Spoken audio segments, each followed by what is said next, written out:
Welcome back, book lovers. It's Lady Lauren Explorer.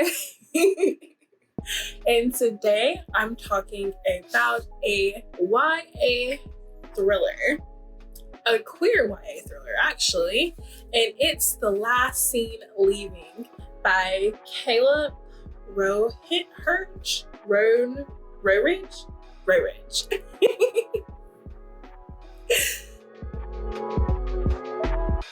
First, let me start with an announcement.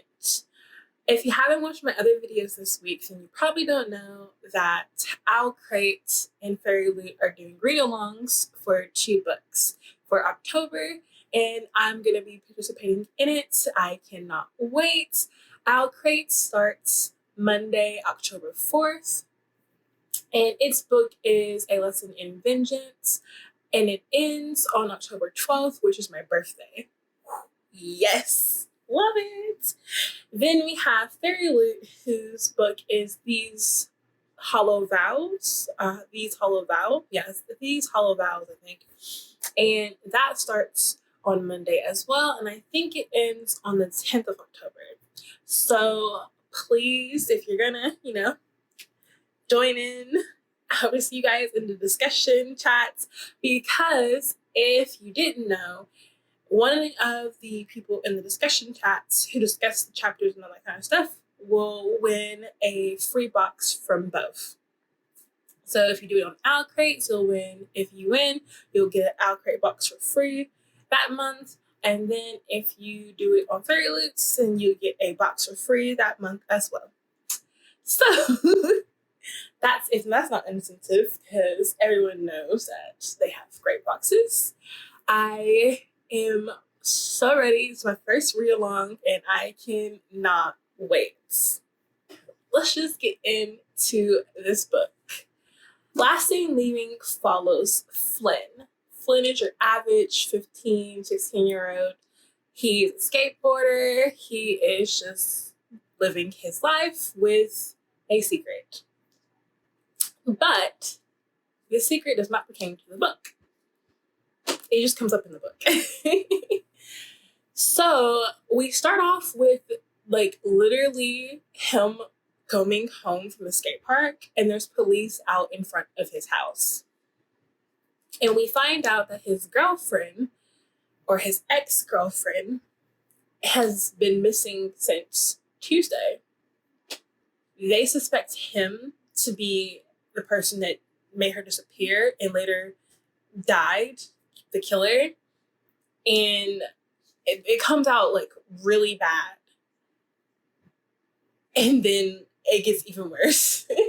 So we follow him as he tries to discover, well, first of all, he's discovering his sexuality during this whole entire thrilling aspect of it. Second of all, we are following him trying to solve her murder or her disappearance. Third of all, he's technically he's coming out, and it's just, again, this is the worst come out story. This is bad. I don't want this on anyone as their come out story, because it was ridiculous how he had what he had to go through to be okay with coming out. It was a lot. I really felt bad for him in this story. Anyways, so we find out that January, his ex-girlfriend, has been lying to a lot of people, and there's a reason why she's been lying. She's been lying to her friend at her new school because her mother married the senator, and he took her out of her old public school where all her friends, where she was happy, and put her into a private school. And one of her friends, and her only friend at this private school, thinks that Flynn is a horrible boyfriend because January has been telling her lies about Flynn. Then at her job, Katz, her employee, has been putting bugs in her ear, but also she has been lying about Flynn's personality to him too. And it starts a whole miscommunication aspect of Flynn and Katz, because he thinks that Katz is the last person, or should know where January is. And Kat's like, I don't know where she is. I haven't talked to her in a minute. This is like very complicated without giving you the whole story. There's so many like interconnected things in here that if I tell you one thing, it's basically a spoiler. So basically, I'm just going to tell you this. Like, how about this? This is a story about a guy who his ex-girlfriend is going missing, who is presumed dead. And he is trying to find out where she is, what happened to her, while also trying to figure out how is he going to come out, because he is gay, while also having a relationship with someone while trying to find his missing ex-girlfriend. And there is murder, there is the coming out trauma, and there is statutory rape in here.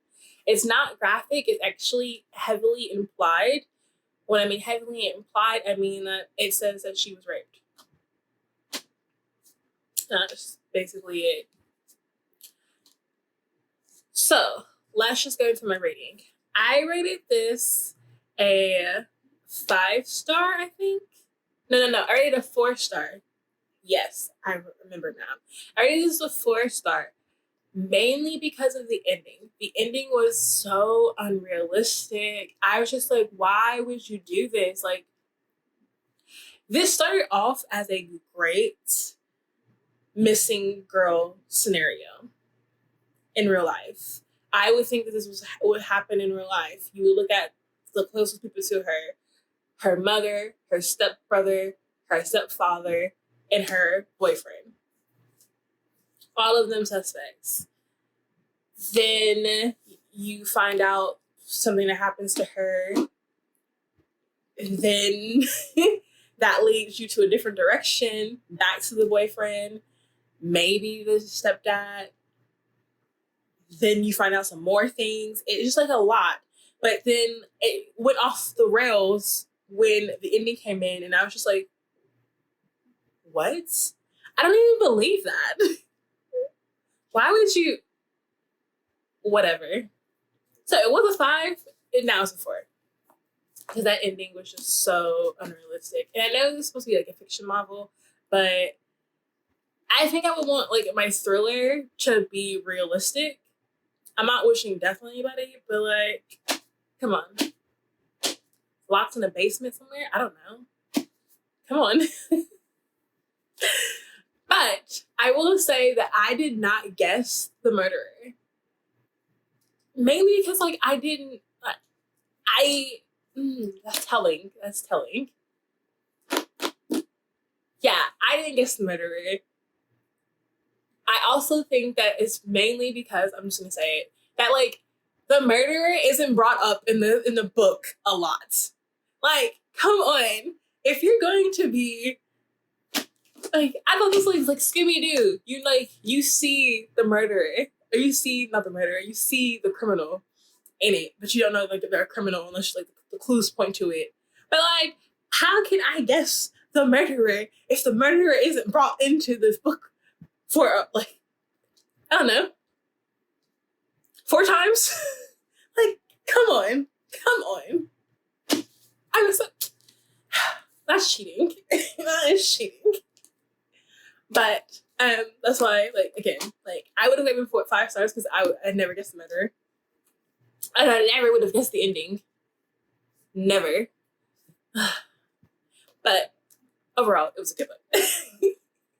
Overall, it really was a good book. So, I hope you guys check this out. He has another book, I think it's called like White Rabbit, which I also have. So I am going to read that. And I hope it follows the same character because Flynn is just so...